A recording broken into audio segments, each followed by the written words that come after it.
Est-ce que tu aurais vu est-ce que tu vu une vidéo de moi dans un camping Non, mais tu peux raconter. alors, je précise, où je simule avoir mangé mes crottes de nez dans un mouchoir? C'est ça ou pas? Non. Bon, donc là, je viens de raconter un malaise auquel tu pensais pas du tout. Non. Ah où j'ai- Non, ouais, donc c'est malaise au sens littéral du terme. Ouais. Oui, effectivement, j'étais en cours de maths au lycée, l'externat des enfants nantais, où après une équation que j'arrivais pas à résoudre, je me suis évanoui parce que j'étais très très nul en maths.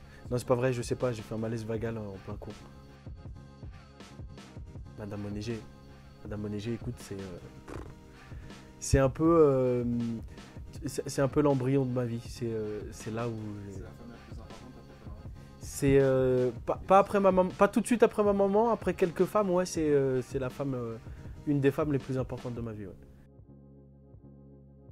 C'est un truc des Césars, ça. C'est le trophée des Césars. Écoute, l'année 2017, je crois que ça a été une année pleine dans tous les sens du terme pour moi. J'ai vécu plein de choses sur le plan personnel et sur le plan professionnel. Et ça vient couronner une année bah, assez incroyable en fait. Et cette nomination, cette prénomination au César, c'est juste incroyable. C'est une cérémonie que je regarde depuis très longtemps. Donc voilà, d'être prénommé déjà, tu me connais. Moi, je suis jamais. Waouh! J'espère qu'on va y aller, j'espère qu'on va gagner. Mais c'est incroyable, c'est ouf. Que dire sur les Césars à part que c'est une fierté, quelque chose de. Ouais, d'assez incroyable, c'est le mot. Moi, je t'avais dit que tu y serais. Maintenant, je t'annonce que dans moins de 10 ans, tu seras animateur de présenteras les César. Mais mec, est-ce que tu sais que si jamais ce que tu dis ça arrive, j'aurais des doutes sur tes origines. Pour moi, tu seras un marabout. Pour moi, je te verrais comme une personne, tu vois, comme un de ses ancêtres d'Afrique qui arrive à prédire l'avenir. C'est ce que Parce que tu m'avais dit que j'allais être prénommé au César. Je t'avais dit, mais tu dis n'importe quoi. Et tu m'avais dit droit dans les yeux avec, euh, avec cette peur que j'avais dans les yeux. Tu m'avais dit, tu verras. Donc, ouais. Les Dervalières. Ça, c'est la place des Dervalières. C'est là où tous les étés, on passait, on rigolait. Où avec mes potes, j'ai lancé mes premières punchlines. Mes premiers. Ouais. C'est mes premières scènes de théâtre, c'était là, c'était à la place des Derves. Raymond DeVos. Raymond DeVos, c'est pour quelqu'un de ma génération, peut-être pas la personne la plus connue, mais moi, elle m'a marqué, je pense, à vie. J'ai un coffret DVD que j'ai pas encore commencé chez moi, mais que je vais me bouffer incessamment sous peu. Et c'est pour moi la personne qui a manié le mieux la langue française jusqu'à aujourd'hui. Il n'y a personne pour moi. Il y a quelqu'un qui se rapproche beaucoup de Raymond DeVos, que je trouve, c'est Stéphane de Groot. Les Beaux Esprits, le prochain long métrage de Vianney Le Basque, où encore une fois j'ai vécu une aventure incroyable. Et j'espère que les gens vont autant apprécier ce film que l'Ascension. C'est pas du tout la même chose. c'est quoi le pitch? Le pitch, c'est aux Jeux paralympiques de Sydney en 2000. L'équipe espagnole a triché. L'entraîneur a constitué une fausse équipe de déficients mentaux et ils ont remporté les Jeux paralympiques. Est-ce que tu vois un peu l'histoire? Et donc, j'interprète un faux déficient et, et on va remporter ces Jeux paralympiques. Donc, c'est une histoire qui se rapproche vraiment de l'histoire vraie.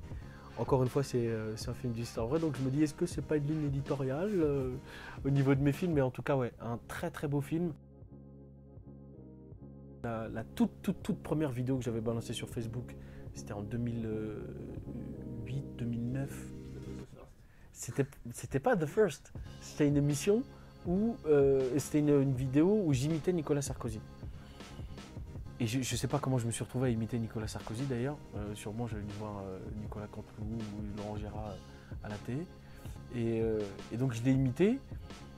Et une personne a cru bon d'avoir cette idée de mettre Ahmed Sarko en pseudo. Est-ce que j'ai vraiment besoin de parler de Louis de Funès? Au même titre que Raymond DeVos, Louis de Funès, ça a été pour moi la personne qui a le mieux utilisé son corps dans les films. c'est incroyable. C'est-à-dire que moi, je m'inspire beaucoup de ça sur scène. Les gens qui ont pu voir mon spectacle, voilà, j'aime bouger, j'aime utiliser mon corps, les grimaces. Il n'y a rien de plus beau que d'accompagner un mot avec une expression.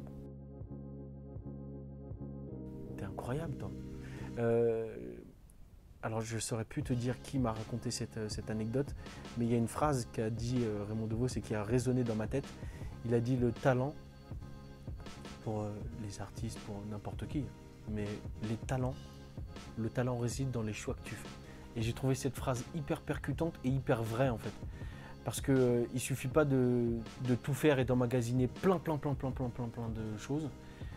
Il s'agit de choisir là les projets, comment dirais-je, il s'agit de mener ta carrière avec des choix qui vont être hyper importants et qui te ressemblent. Ah là là là là là là là là, mais t'es un de ces tarbas. Mais t'es le mec, Tu sais, je sais pas pourquoi j'accepte.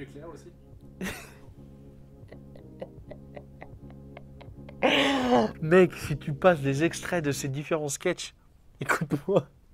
Non, tu peux parce que je les assume. Mais ouais, ça fait partie de ma carrière. En fait, dans On ne demande qu'à en rire, j'ai fait 40 passages. Et tu te doutes bien que j'ai pas fait 40 passages merveilleux. Il y a eu de la casse.